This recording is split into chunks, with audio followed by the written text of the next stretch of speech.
नमस्कार, मैं हूं आपके साथ ज्योतिका। आइए रुक करते हैं फटाफट खबरों की ओर।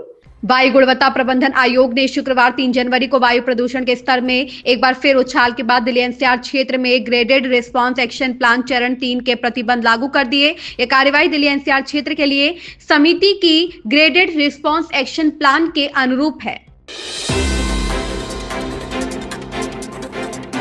राजधानी लखनऊ में कैबिनेट मंत्री आशीष पटेल ने सीएम योगी आदित्यनाथ से मुलाकात की। दोनों के बीच करीब आधे घंटे तक बातचीत हुई। शुक्रवार देर शाम सीएम के गोरखपुर से लौटने के बाद मंत्री आशीष पटेल सीएम आवास पहुंचे थे। 7वीं दिल्ली विधानसभा के 5 साल के कार्यकाल में कई महत्वपूर्ण विधायी कार्य किए गए। इस दौरान कुल 1095 प्रश्नों को सूचीबद्ध किया गया। नियम 280 के तहत 702 विशेष उल्लेख मामले उठाए गए। विधानसभा ने कुल 28 विधेयक पारित किए, 4 सरकारी संकल्प और 14 अन्य संकल्प भी पारित हुए। 39 अल्पकालिक चर्चाएं और 13 ध्यानाकर्षण के विषय उठाए गए। महाकुंभ में लगे श्रमिकों के बच्चों के लिए मेला क्षेत्र में अस्थायी स्कूल बनाए गए हैं। यहाँ 5 विद्या कुंभ प्राथमिक विद्यालय बनाए गए हैं, जिनमें कक्षा 1 से 5 तक के बच्चों को शिक्षा दी जा रही है। संगम नगरी प्रयागराज में 2025 के महाकुंभ की तैयारियां जोरों पर है। प्रयागराज ही नहीं, प्रदेश और देश के अलग अलग राज्यों से हजारों श्रमिक महाकुंभ को दिव्य, भव्य और नव्य बनाने में अहम भूमिका निभा रहे हैं।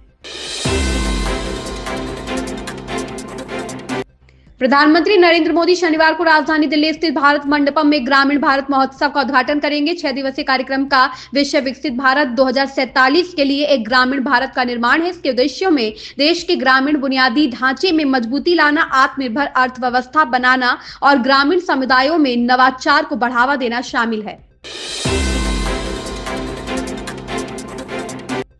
केंद्रीय गृह मंत्री अमित शाह ने कहा कि केंद्र शासित प्रदेश अंडमान एवं निकोबार द्वीप समूह और लक्षद्वीप में बुनियादी ढांचे का विकास और पर्यटन सुविधाएं बढ़ाना नरेंद्र मोदी सरकार की प्राथमिकता है। द्वीप विकास एजेंसी की बैठक की अध्यक्षता करते हुए शाह ने कहा कि केंद्र सरकार इन द्वीपों की संस्कृति और विरासत को संरक्षित कर रही है।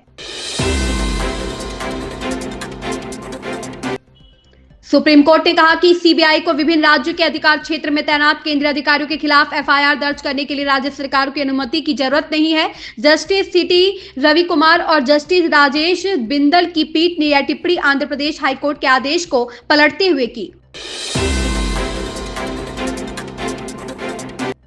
भारत पाकिस्तान के रिश्तों को लेकर पाकिस्तानी विदेश मंत्री और उप प्रधानमंत्री इशाक डार की टिप्पणी पर भारत ने मुंहतोड़ जवाब दिया। विदेश मंत्रालय के प्रवक्ता रणधीर जायसवाल ने कहा कि यहां प्रासंगिक टी शब्द टेररिज्म है, टैंगो नहीं। उन्होंने यह भी दोहराया कि आतंकवाद और बातचीत एक साथ नहीं चल सकते हैं। कोलकाता की सड़क पर शुक्रवार रात को तृणमूल कांग्रेस के मंत्री बाबुल सुप्रियो और तमलुक से भाजपा सांसद अभिजीत गांगुली के बीच सड़क पर कहासुनी हो गई। घटना शुक्रवार देर रात द्वितीय हुगली ब्रिज की बताई जा रही है। खबर लिखे जाने तक किसी तरह की पुलिस शिकायत की जानकारी नहीं मिली है। यूपी में सीएम आवास और आसपास की सुरक्षा पहले से अधिक हाईटेक होगी। बूम बैरियर से लेकर टायर किलर तक लगेंगे। करोड़ों से सुरक्षा घेरा बनेगा। राजधानी लखनऊ स्थित मुख्यमंत्री आवास और आसपास के इलाके की सुरक्षा को और पुख्ता करने के लिए गृह मंत्रालय ने 21 करोड़ की धनराशि स्वीकृत की। इससे boom barrier, tyre killer, shallow road blocker और पब्लिक एड्रेस सिस्टम की खरीद की जाएगी। उपचुनाव की सरगर्मी और लोकसभा चुनाव के नतीजे आने के बाद मुख्यमंत्री योगी आदित्यनाथ शनिवार की सुबह 5वीं बार मिल्कीपुर विधानसभा क्षेत्र के दौरे पर पहुंचे। यहां कृषि विश्वविद्यालय के हेलीपैड पर सीएम योगी का हेलीकॉप्टर उतरा। प्रदेश सरकार के मंत्रियों के साथ जिले के भाजपा नेताओं और जनप्रतिनिधियों ने उनका स्वागत किया। कस्बा से भाजपा विधायक सौरभ सिंह सोनू पर जानलेवा हमले के मामले में लखीमपुर खीरी जिले के सभी विधायक लामबंद हो गए। उन्होंने पुलिस अफसरों के खिलाफ मोर्चा खोल रखा है। जिले के 8 विधायकों ने शनिवार को सुबह लखनऊ में मुख्यमंत्री योगी आदित्यनाथ से मुलाकात की, उन्हें पूरे प्रकरण से अवगत कराया। विवियन डिसेना को बिग बॉस 18 की शुरुआत में एक मजबूत प्रतियोगी की तरह देखा जा रहा है। विवियन ने शुरुआत में अच्छा गेम खेला भी, लेकिन कुछ समय से वह बिल्कुल भी बिग बॉस 18 में एक्टिव नजर नहीं आ रहे हैं। इससे विवियन के फैंस काफी निराश हैं।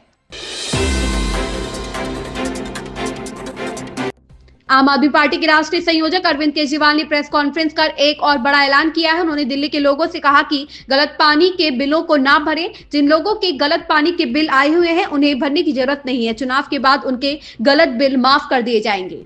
इन खबरों में बस इतना ही। बने रहिए हमारे साथ।